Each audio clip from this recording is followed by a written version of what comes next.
ವರ್ಷ ಹಳೆಯ ಕನ್ನಡ ಶಾಸನ ಪತ್ತೆ.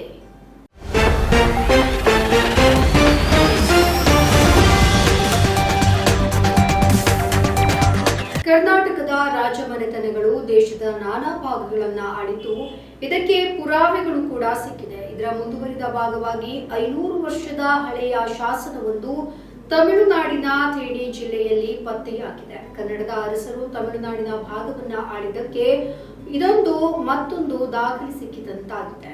ಥೇಣಿ ಜಿಲ್ಲೆಯ ಸಿಲ್ವಾರಪಟ್ಟಿಯಲ್ಲಿರುವಂತಹ ವಿನಾಯಕ ದೇವಸ್ಥಾನದಲ್ಲಿ ಕನ್ನಡ ಶಾಸನ ಪತ್ತೆಯಾಗಿದೆ. ಈ ದೇವಾಲಯದ ನೆಲಮಾಳಿಗೆಯಲ್ಲಿ ರಾಮನಾಥಪುರಂ ಪುರಾತತ್ವ ಸಂಶೋಧನಾ ಸಂಸ್ಥೆ ಅಧ್ಯಕ್ಷ ರಾಜ್ಗುರು ಇವರ ನೇತೃತ್ವದಲ್ಲಿ ಸಂಶೋಧಕರು ಪರಿಶೀಲನೆಯನ್ನ ಮಾಡಿದಾಗ ಈ ಶಾಸನ ಪತ್ತೆಯಾಗಿದೆ. ಶಾಸನ ಬರೆದಿರುವ ಕಲ್ಲು 3 ಅಡಿ ಎತ್ತರ ಹಾಗೆ 2.5 ಅಡಿ ಅಗಲ ಹಾಗೆ ಅರ್ಧ ಅಡಿ ದಪ್ಪವಿದೆ.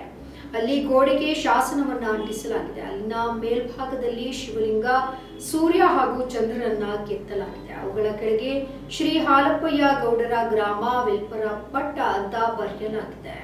ಪುರಾತತ್ವ ಶಾಸ್ತ್ರಜ್ಞರಾದಂತಹ ನೂರ್ಸಕಿಪುರಂ ಶಿವಕುಮಾರ್ ಅವರು, ಶಿಕ್ಷಕ ಬೋಧಕ ಮುರುಗೇಶ್ ಪಾಂಡ್ಯನ್, ಅರಪ್ಪುಕೋಟೆ ಎಸ್ಪಿಕೆ ಕಾಲೇಜಿನ ಇತಿಹಾಸ ಪ್ರಾಧ್ಯಾಪಕರಾಗಿರುವಂತಹ ರಾಜಪಾಂಡ್ಯವರು ಪರೀಕ್ಷೆಯನ್ನ ಮಾಡಿದ್ದು ಶಾಸನವು 500 ವರ್ಷಗಳಷ್ಟು ಹಳೆಯದು ಅಂತ ದೃಢೀಕರಿಸಿದ್ದಾರೆ. ಹಾಲಪ್ಪಯ್ಯ ಆಳ್ವಿಕೆಯ ವ್ಯಾಪ್ತಿಯ ಗ್ರಾಮವಾಗಿದ್ದು ಈ ಶಾಸನವೇ ಈ ಗ್ರಾಮದ ಗಡಿಗಲ್ಲು ಅಂತ ಹೇಳಿದ್ರು. 16ನೇ ಶತಮಾನದಲ್ಲಿ ಈ ಪ್ರದೇಶವು ಶ್ರೀ ಹಾಲಪ್ಪಯ್ಯ ಎಂಬ ಪುಟ್ಟ ರಾಜನ ನಿಯಂತ್ರಣದಲ್ಲಿತ್ತು. ಈ ಶಾಸನವು ವಿಜಯನಗರ ಅರಸರ ಕಾಲದಲ್ಲಿ ಕರ್ನಾಟಕದಿಂದ ಸಿಲ್ವಾರಪಟ್ಟಿ ಪ್ರದೇಶಕ್ಕೆ ವಲಸೆ ಬಂದಿರಬಹುದೆಂದು ಸೂಚಿಸುತ್ತೆ. ಅವನೊಂದಿಗೆ ನೆಲೆಸಿದಂತಹ ಜನರು ಈ ದೇವಾಲಯವನ್ನ ಪುನರ್ ನಿರ್ಮಿಸಿ ಅಲ್ಲಿ ಪೂಜೆಯನ್ನ ಸಲ್ಲಿಸಿದ್ದಾರೆ.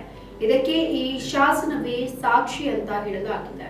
ದೇವಾಲಯದ ಕೆಲವು ಶಿಲ್ಪಗಳು ಈ ಶಾಸನದ ದಿನಾಂಕವನ್ನ ಕೂಡ ಹೊಂದಿದೆ. ಈ ಕುರುನೀಲ ರಾಜನ ಕಾಲದಲ್ಲಿ ದೇವಾಲಯವನ್ನ ಪುನರ್ ನಿರ್ಮಿಸಲಾಯಿತು ಎನ್ನುವುದು ಇದು ಖಚಿತಪಡಿಸುತ್ತೆ. ಈ ಶಾಸನವನ್ನ ಅನುಸರಿಸಿ ಹತ್ತಿರದ ದೇವಾಲಯಗಳಲ್ಲಿ ಅದೇ ಕಾಲದ ಶಾಸನಗಳಿದೆಯೇ ಅಂತ ಸಂಶೋಧಕರು ಹುಡುಕಾಟವನ್ನ ನಡೆಸ್ತಾ ಇದ್ದಾರೆ. ನಮ್ಮ ಈ ವಿಡಿಯೋ ನಿಮಗೆ ಇಷ್ಟ ಆದಲ್ಲಿ ಲೈಕ್ ಮಾಡಿ, ಶೇರ್ ಮಾಡಿ, ಕಮೆಂಟ್ ಮಾಡಿ ಮತ್ತೆ ಸಬ್ಸ್ಕ್ರೈಬ್ ಮಾಡಿ.